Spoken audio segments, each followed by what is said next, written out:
안녕하세요. 큰다 6기 김효정입니다. 이번 달 영상 주제는 유럽연합의 유럽 그린딜입니다. 유럽 그린딜이란 EU가 직면하고 있는 기후 환경 위기를 모든 정책 분야에서 기회로 전환시켜 궁극적으로 EU 경제를 보다 지속적으로 만들기 위한 정책 방향 및 실행 계획을 담은 로드맵입니다. 유럽 그린딜의 목표는 2050년까지 탄소 중립 목표 달성, 2030년까지 온실가스 배출량을 최소 55% 감소시키는 것입니다. 유럽 그린딜의 주요 목표로는 교통, 건축, 생물 다양성, 기후변화 대응이 있는데요. 교통 분야에서는 지속가능한 스마트 모빌리티를 구현하는 것이 목표입니다. 2050년까지 교통 및 수송 분야에서 온실가스 90% 감축이라는 목표를 가지고 있고, 이에 따라 친환경차 보급 목표를 설정하였습니다. 건축 분야에서는 에너지 자원의 효율적인 건설 및 리모델링을 목표로 하고 있습니다.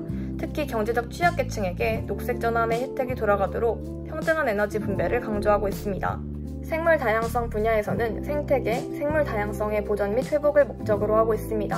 2030년까지 최소 30%의 토지와 바다를 보호구역으로 지정하고 최소 10%의 농지를 완충 녹지, 휴한지, 연못 등으로 전환하여 생물 다양성을 지원하는 것을 목표로 하고 있습니다. 기후변화 대응 분야에서는 기후변화 영향 적응을 통해 사회-경제적 비용을 절감하는 데 목적이 있습니다. 그린딜의 적응 전략은 기후변화에 의해 계획 수립 그리고 실행으로 구성됩니다.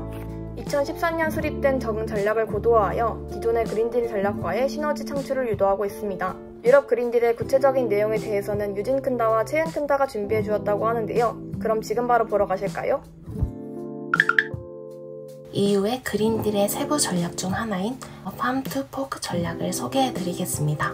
Farm to Fork 전략은 식품의 지속 가능성을 확보하기 위한 종합 계획인데요. 기후 중립적인 지역으로 만들기 위해 식품에 있어서 지속 가능한 형태의 식품 생산, 건강한 식품으로의 접근성과 안전성을 목표로 하고 있습니다.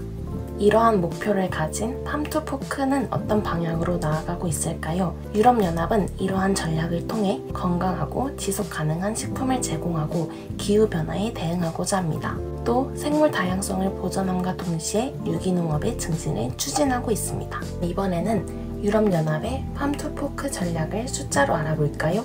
유럽연합은 식품의 지속 가능성을 위해 다음을 목표로 하고 있다 합니다. 첫 번째, 농약 사용과 위험도를 50% 감축하기. 두 번째, 비료 사용량을 최소 20% 감축하기.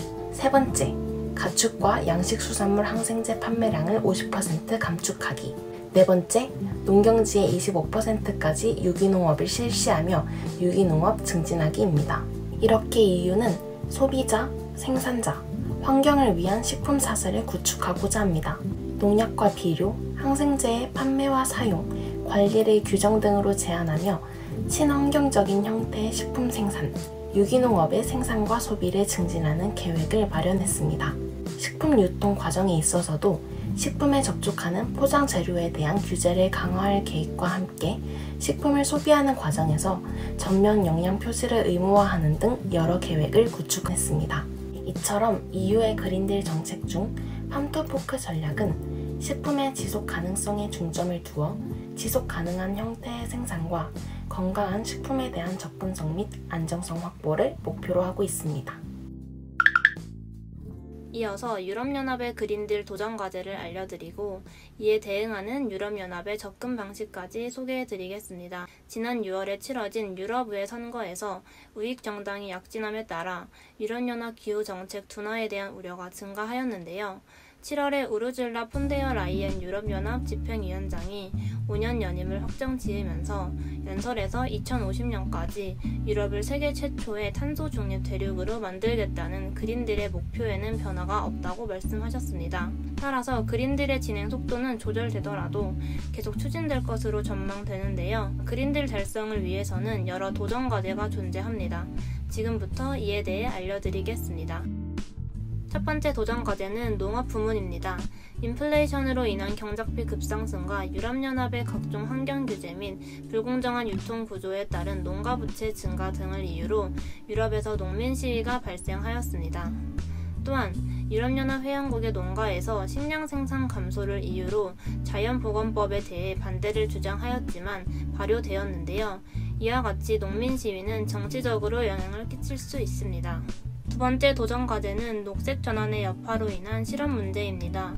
녹색 전환으로 인해 탄소 집약적인 갈색 부문에서 구조적 실업이 발생하면서 경제적 도전 과제에 직면하게 될 수 있는데요. 유럽연합 회원국 중 불가리아, 폴란드 등의 경우 전체 고용에서 갈색 부문의 고용이 차지하는 비중이 다른 회원국들에 비해 높습니다.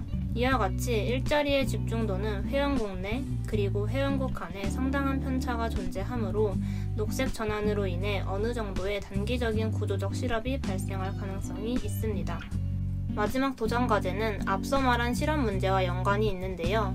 녹색 전환으로 인해 단기적으로 실업이 증가할 경우 이를 해결하기 위한 사회정책과 산업정책의 역할이 중요해집니다. 그러나 유럽연합 회원국 간 재정 능력 및 해결 역량 격차가 존재하므로 사회정책과 산업정책 시행 및 효과가 회원국마다 다를 수 있습니다. 그린딜 실행에 여러 도전 과제가 존재함에 따라 유럽연합의 접근 방식이 중요해질 것으로 보이는데요. 앞으로 어떻게 접근할지 알아볼까요? 첫 번째, 유럽연합 집행위는 유럽 그린딜 투자 계획을 수립하고 그린딜을 이행하는 과정에서 모든 수준의 거버넌스가 공동으로 정책을 개발 및 이행하며 협력을 강조하는 다단계 거버넌스 시스템을 통해 그린딜을 실행하려고 합니다. 두 번째, 녹색 전환을 성공적으로 달성하기 위해서는 국가 예산을 환경 친화적으로 변화시키면서 기후 중립 관련 예산을 늘리고 모든 단계의 거버넌스 수준에서 연계성과 협력을 강화하려고 합니다. 마지막으로 유럽 그린딜의 정책들은 환경 친화적인 예산으로 구성되어 정책 목표를 기후 중립에 도움이 되는 방법으로 달성하려고 하며 각 정책이 연계되어 프로그램을 실행하거나 자금을 조달하려고 합니다. 이와 같이 유럽연합 회원국 내의 이해관계 및 경제뿐만 아니라 에너지, 지리, 기술 등의 차이로 인한 여러 도전 과제가 존재합니다. 대응책 마련 및 다단계 거버넌스의 시스템을 활용하여 지속 가능성을 보장함과 동시에 안정적으로 그린딜을 실행하고 있습니다. 유럽 그린딜은 세계에서 두 번째로 큰 규모의 경제 주체인 EU가 제시한 급진적인 기후변화 대응책인 데에서 의미가 있는데요. 그런 만큼 우리나라도 기후변화와 녹색 전환에 대한 논의를 에너지와 산업 분야뿐만 아니라 교통, 건축, 생태계 등 국토 및 도시 환경 분야로 확장해야 할 필요가 있어 보입니다. 저희가 준비한 영상은 여기까지입니다. 시청해주셔서 감사합니다.